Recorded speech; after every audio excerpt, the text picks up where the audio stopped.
परिवेश वसुन्धरा पार्क।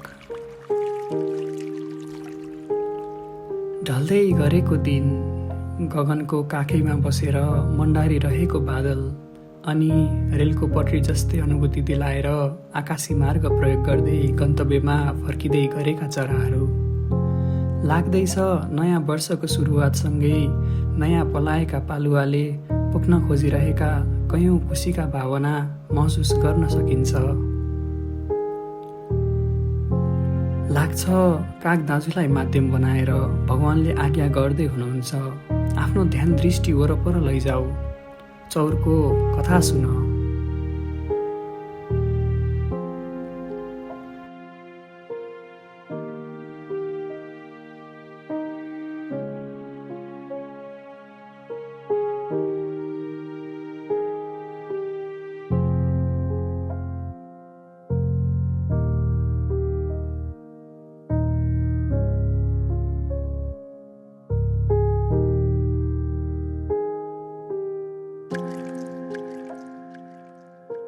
नबोलेर नै बोलिरहे जस्तो लाग्ने ताल, तालको पानी अनि पानीमाथि पौडिरहेको डुङ्गा।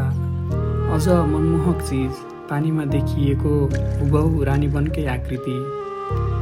बेला बेला डुङ्गाको ओहोर दोहोरले रानीवनको आकृति बिग्रिन पुग्छ, त्यसैले ताल डुङ्गासँग रिस पोखिरहन्छ।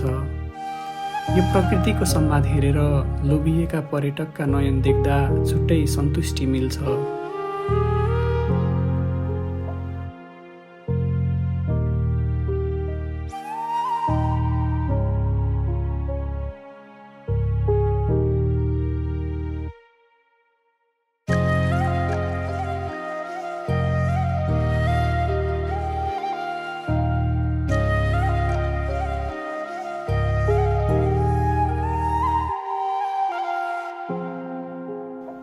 व्यस्त जीवनको थकान बिसाउन आएका मानिसहरूको ओहोर दोहोर चलिरहे जसरी नै सँगै चलिरहन्छ कलम, अनि कलमले शब्दका गुच्छा छाड्दा मनले प्रफुल्लता आभास गर्छ अनि मस्तिष्कले शान्ति।